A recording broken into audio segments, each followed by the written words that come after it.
maður vill helst ekki viðurkenna að það sé eitthvað að manni, sko. Það er svona svolítið þetta.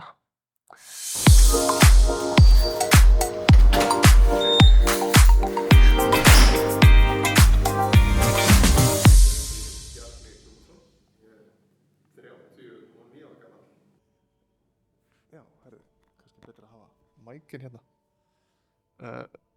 Já, ég heiti Bjarni Guðmundsson. Ég er 39 ára gamall og ég er forritari og söngvari. Blá nótt yfir himinninn, blá nótt yfir mér.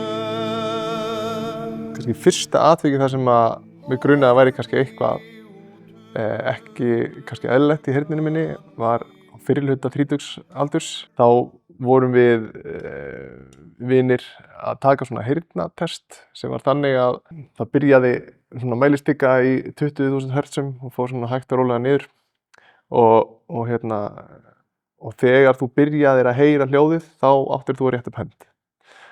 Og ég var langt á eftir þeim að rétta upp hönd.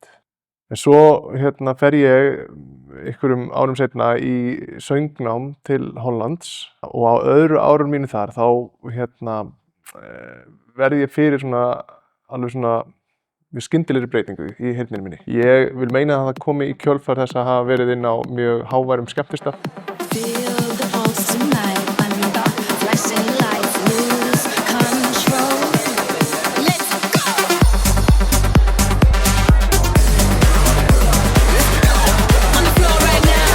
En ég bjóst alltaf við þetta kæmi bara tilbaka. En svo bara kom það ekkert tilbaka.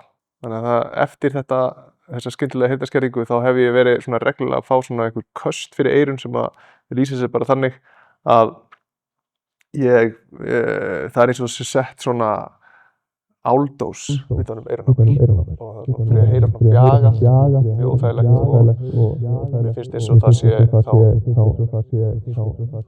mér finnst eins og heyrnin sé að verða verri þegar þetta er að gerast og það er svona frekar kvíðavaldandi.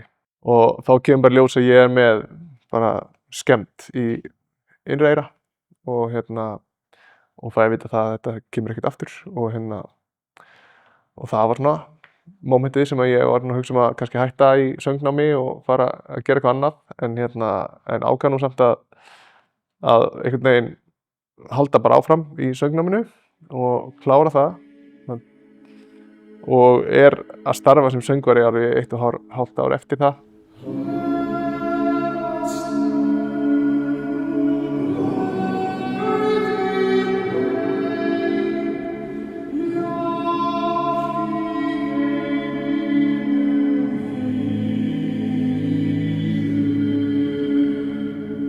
Fer svo í kjölfarið því að vinna sem leiðsögumaður. Ég flyt frá Hollandi til Íslands og er heppinn að geta hoppað beint í leiðsögumannastarf og er þar í 3 ár eða svo.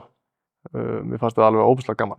Það var alltaf úti að leika en það sem svona eftir ákveðin tíma þá var ég farin að finna það að ég var orðinn bara frekar kvíðinn að mæta í vinnuna og ég tengdi það strax við heyrnarskerðinguna vegna þess að maður var alltaf að hitta nýtt og nýtt fólk og það er svo leiðindi að þurfa alltaf að vera einhvern veginn að útskýra eitthvað konar fötlun eða þannig fyrir fólki aftur og aftur og aftur og þar sem að ég er með verri heyrn á hægri eyra þá sem bílstjóri þá þurfti ég að einbeita mér alveg svakalega mikið að því sem fólk var að reyna að segja við mig í farþegasætinu. Þannig að ég fann að ég þurfti að finna mér eitthvað annað.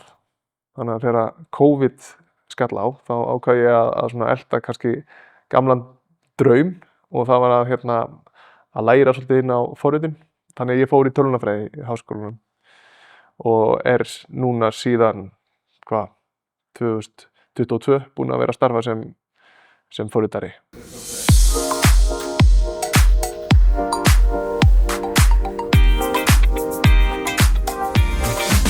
Það er svona stýrimanni svolítið í lífinu sko. Það er það var alltaf rosalega gaman að fara í veislur og samkvæmi og partí og út að skemmta sér og allt þetta sko, en þetta er eiginlega bara alveg búið í dag sko, því að það er bara ekki takt að heyra hvað fólk er að segja og maður er einhvern veginn bara mögulega að þróa með sér einhvers konar félagskvíða með þessu sko.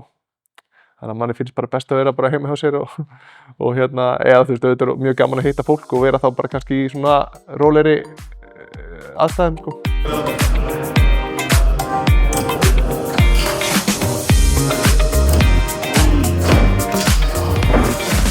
Þú getur þetta líka bara verið, þú veist, bara svona hversdagslegt spjall út í búð sko, ef fólk kannski snýr sig við og byrjar að leita í hillunum á meðan það er að tala við þig, þá heyrir maður ekkert hvað það er að segja. Þannig að maður þarf alltaf einhvern veginn að horfa beint framan í fólk og það er alveg svona, maður hefur oft fengið það bara, eða ég hef fengið það frá fólki eða bara svona, af hverju horfir svona mikið á varirnar á mér? Það kannski veit ekki alveg af hverju, eða þú veist, já, veit ekki af hverju, veit ekki að ég sé með heyrnarskerðingu. En að þá, maður starir bara á varirnar á fólki þegar maður er að tala og það er bara fyndið.